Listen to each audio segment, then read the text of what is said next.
Question number 16 TS Grewal cash from operating activities कर रहे हैं अभी। क्या गिवन है? Equity share capital. क्वेश्चन की रिक्वायरमेंट क्या है? Calculate cash flow from operating activities. Equity share capital previous year, current year. 20 lakh से 30 लाख हो गया शेयर कैपिटल, तो शेयर्स और इश्यू हुए होंगे। ठीक है, इसका ऑपरेटिंग से कोई लेना देना नहीं है, फाइनेंसिंग एक्टिविटी होती है।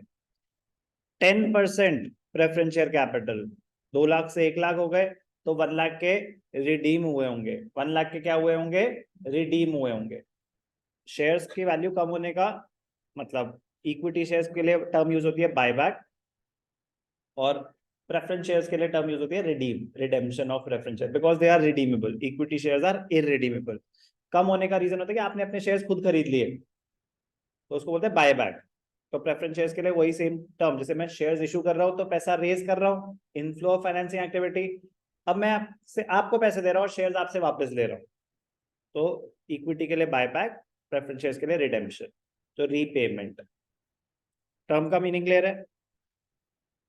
Securities premium. सिक्योरिटीज प्रीमियम जब साल शुरू हुआ तो 0 था, साल खत्म हुआ तो 95। सिक्योरिटीज प्रीमियम क्या होता है? Securities premium premium on shares और डिबेंचर्स। प्रीमियम का मतलब क्या होता है? प्रीमियम मतलब एक्स्ट्रा पेमेंट की, जैसे एक होती है फेस वैल्यू। बचपन में हमने एक चैप्टर किया था financial statements of companies, securities premium reserve, reserves and surplus में आता है। पॉइंट, जब कंपनी शेयर्स इशू कर रही है, 10 रुपए का शेयर या 100 रुपए का शेयर, डिबेंचर कुछ भी, वो उससे ज्यादा पैसे डिमांड कर सकती है आपसे कि मैं आपको 100 रुपए का शेयर दे रहा हूँ 150 रुपए में, चाहिए तो लो, नहीं चाहिए तो मत लो। आप कब लोगे? कंपनी की गुडविल बहुत अच्छी है, जो भी है, कंपनी ने शेयर्स या डिवेंचर्स इशू करे प्रीमियम पे, एक्स्ट्रा मनी। सिक्योरिटीज प्रीमियम का मीनिंग क्लियर है? क्लियर है? तो बढ़ने का एक ही रीजन हो सकता है ये बैलेंस, कि आपने या तो शेयर्स इशू करे हैं या डिवेंचर्स इशू करे हैं जो प्रीमियम पे हैं। किस पे हैं? प्रीमियम पे। फिर सरप्लस मतलब, तो उससे क्या, फिर सर कैश फ्लो में क्या लेना देना? मतलब 10 लाख के शेयर्स हैं, 75,000 या 95,000 के प्रीमियम पे इशू हुए हैं, तो आपको तो 10,95,000 मिले होंगे। फाइनेंसिंग एक्टिविटी में आएगा इनफ्लो। हमें देखना है कि वो profit, statement of profit and loss में तो क्रेडिट नहीं हो गया, अगर हो गया तो फिर हमें माइनस करना है। लेकिन अगर एक सेपरेट अकाउंट है, तो वो एक सेपरेट अकाउंट में गया होगा, वो statement of profit and loss में क्रेडिट ही नहीं हुआ, वो हमें क्वेश्चन बताएगा। फाइनेंसिंग एक्टिविटीज में ये यूज होगा ही होगा। सरप्लस जब साल शुरू हुआ तो 4 लाख के प्रॉफिट से, साल एंड हुआ तो 8 लाख के प्रॉफिट से। 10% debentures, 10% debentures, 10% debentures, they carry fixed rate of interest. 10% क्या है? Rate of interest. 10% क्या है? Rate of interest. और ये 10% क्या है? Rate of dividend, rate of dividend. अब क्वेश्चन पढ़ते हैं। Preference shares were redeemed on 31st March 2023 at a premium of 5%, at a premium of 5%। Preference shares redeemed, okay ji. 2 lakh.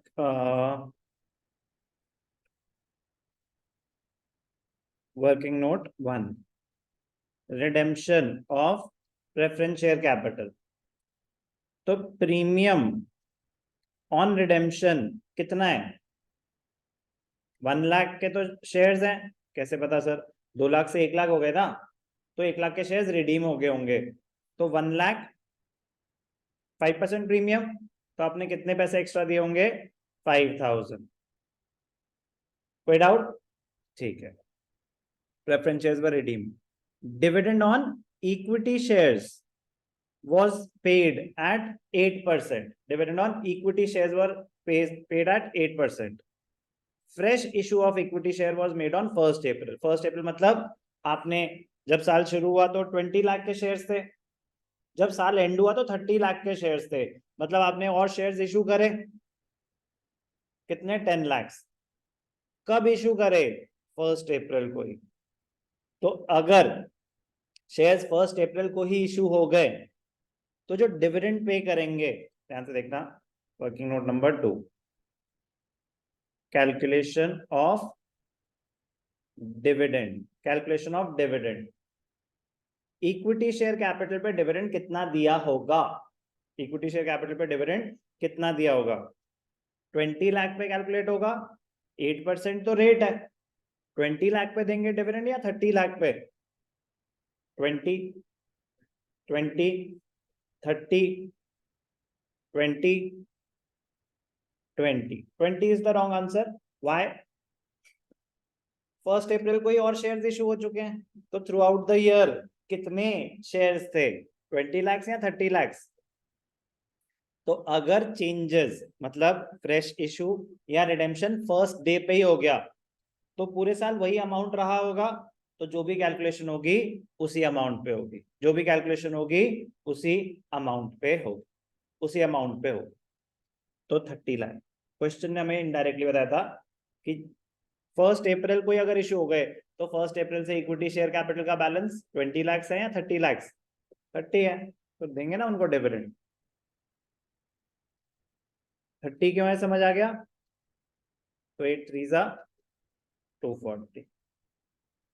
Equity share capital, preference share capital, ये मजेदार point है sir, लेकिन preference share के बारे में तो कुछ मेंशन ही नहीं है। तो बेटा आपको रूल बताया मैंने कि अगर इक्विटी को डिविडेंड दिया है तो इम्प्लाइड है कि प्रेफरेंस को तो दिया ही होगा।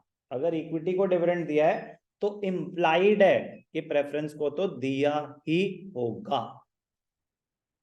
तो कितना दिया होगा, 10%। अब फिर दिमाग लगेगा थोड़ा सा कि सर 2 लाख पे डिविडेंड देंगे या 1 लाख पे। प्रेफरेंस शेयर्स रिडीम कब हुए हैं, at the end of the year, at the end of the year. तो थ्रू आउट द ईयर क्या बैलेंस रहा होगा, उन्होंने हमें डिविडेंड की तो कोई डेट नहीं दी, तो but through out the year preference shares कितने आउटस्टैंडिंग रहे होंगे, 2 लाख या 1 लाख, 2 लाख। तो डिविडेंड किस पे कैलकुलेट होगा, 2 lakh.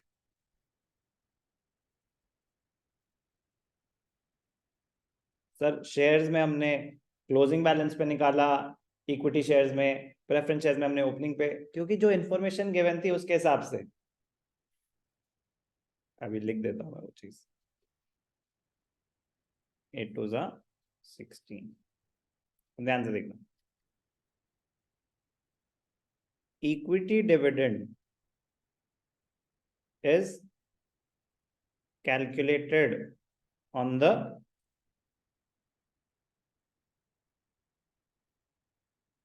closing balance of equity share capital. Equity dividend is calculated on the closing balance of equity share capital because fresh issue of equity shares took place on 1st April 22. That is beginning of the year. तो अगर beginning of the year ही, तो फिर closing balance ही तो throughout the year रहा होगा, तो calculation उस पे।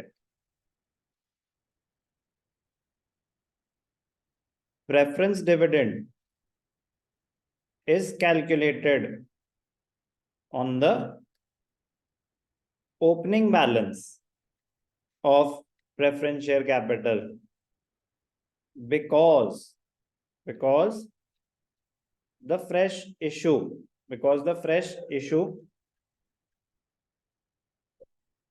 of preference shares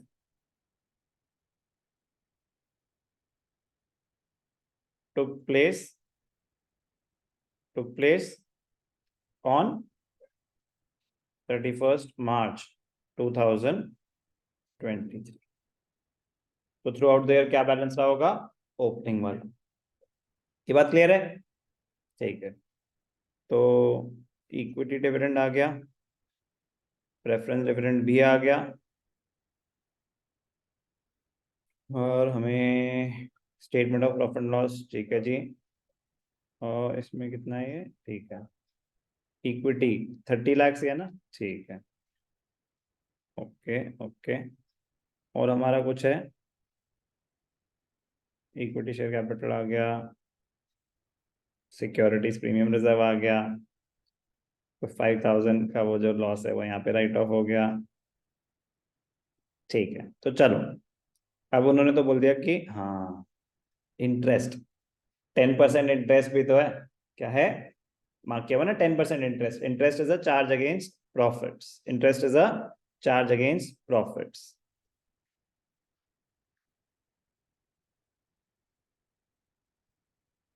calculation of interest on debentures कितना है, 10%।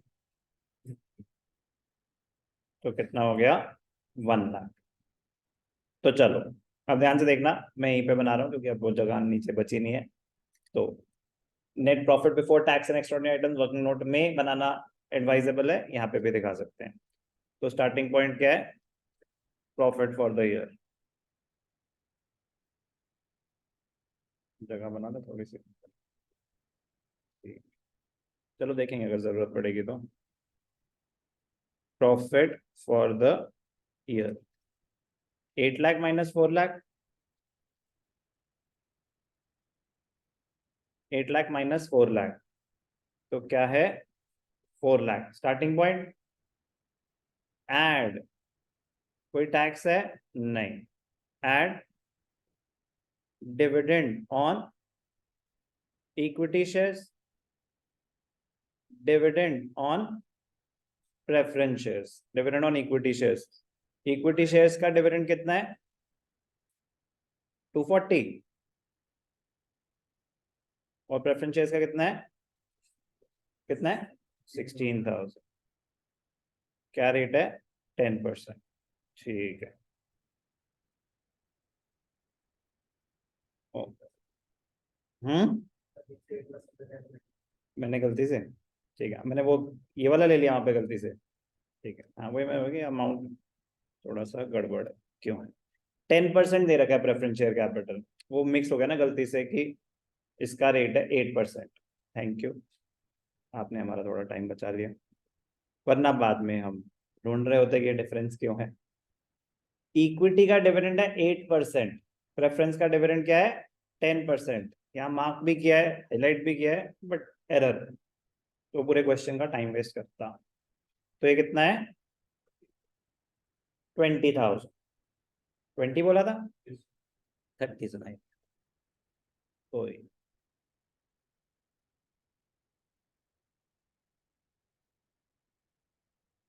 20,000, 240, 20, तो डिविडेंड हो गया, डिविडेंड हो गया, डिविडेंड हो गया, डिविडेंड हो गया।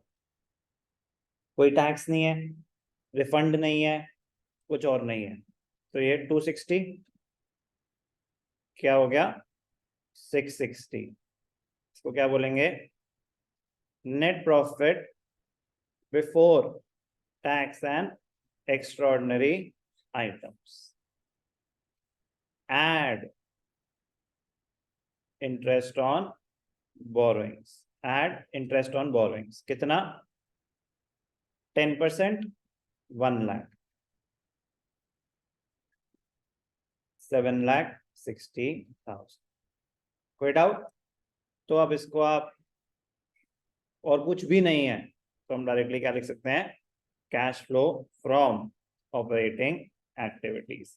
आप इसको ये लिख सकते थे कि operating profit before working capital changes slash cash generated from operations slash, ये तो लिखना ही लिखना है, cash flow from operating activities. तो ये छोटा सा क्वेश्चन और गलत होने के चांसेस 99%। अगर आपको ये सब नहीं पता, रूल्स बेसिक्स बेसिक्स कि preference dividend, equity dividend, sir premium on redemption का क्या हुआ, डाउट आएगा ना कि प्रीमियम ऑन रिडेम्पशन का क्या हुआ। आप ध्यान से देखना, बड़ा मजेदार point,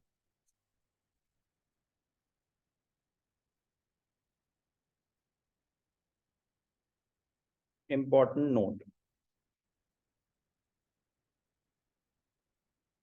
loss on premium on redemption of debentures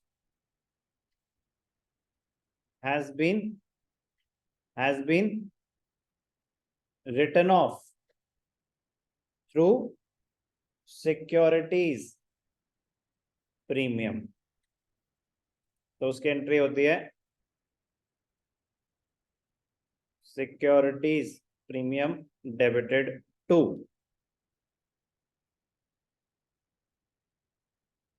loss on premium on redemption of preference share capital. But sir ऐसी तो कोई बात ही नहीं दे रखी क्वेश्चन में, ऐसी तो कोई बात ही नहीं दे रखी। ये इम्प्लाइड होता है। क्या होता है ये? इम्प्लाइड होता है। ये कंपनी अकाउंट्स में सीखेंगे आप कि जो लॉस हुआ है ना, लॉस, वो कहाँ से राइट ऑफ होगा। मतलब सर एक होता है पीएनएल अकाउंट के थ्रू राइट ऑफ होगा, तो आपने अपना बिजनेस एक्सपेंस माना है जबकि वो फाइनेंसिंग एक्सपेंस था, तो हमें कैसे पता चलेगा? क्वेश्चन बताएगा कि वो पीएनएल के थ्रू राइट ऑफ हुआ, it was debited to the statement of profit and loss, it was credited to the statement of profit. अगर वो नहीं बोल रहा तो लॉस राइट ऑफ होता है प्रीमियम के थ्रू, सिक्योरिटीज प्रीमियम के थ्रू। अगर सिक्योरिटीज प्रीमियम का बैलेंस ही नहीं होता, क्योंकि यहाँ पे क्वेश्चन में था आपके पास सिक्योरिटीज प्रीमियम, ये बहुत आगे की बातें हैं। Section 52 sub section 2 of companies act बताता है कि सिक्योरिटीज प्रीमियम कहाँ कहाँ यूज हो सकता है। तो उसमें से एक यूजेज होता है for writing of loss on premium on redemption of shares और डिबेंचर्स, प्रेफरेंस शेयर्स। पॉइंट कि रूल्स हैं जो जब नहीं पता तो इम्पॉसिबल है कि आप वहां पे तुक्का मारें, क्योंकि नॉर्मली तो प्रीमियम ऑन रिडेम्पशन तो सर लॉस है, लॉस है तो ऑपरेटिंग एक्टिविटीज में वो एड बैक होना चाहिए था, बट वो पीएनएल के थ्रू राइट ऑफ ही नहीं हुआ। हमें कैसे पता चलेगा? क्योंकि आपके सामने सिक्योरिटीज प्रीमियम एग्जिस्ट करता है। तो अगर सिक्योरिटीज प्रीमियम एग्जिस्ट करता है तो लॉस ऑन इशू ऑफ या प्रीमियम ऑन रिडेम्पशन की वजह से जो लॉस हुआ है सिक्योरिटीज प्रीमियम के थ्रू राइट ऑफ होता है। जब उसका बैलेंस खत्म हो जाए तो पीएनएल के थ्रू राइट ऑफ होता है। Very deep, very deep, because it is related to company accounts, जो आपने अभी टच भी नहीं करा, तो वो तो एक अलग सेगमेंट है।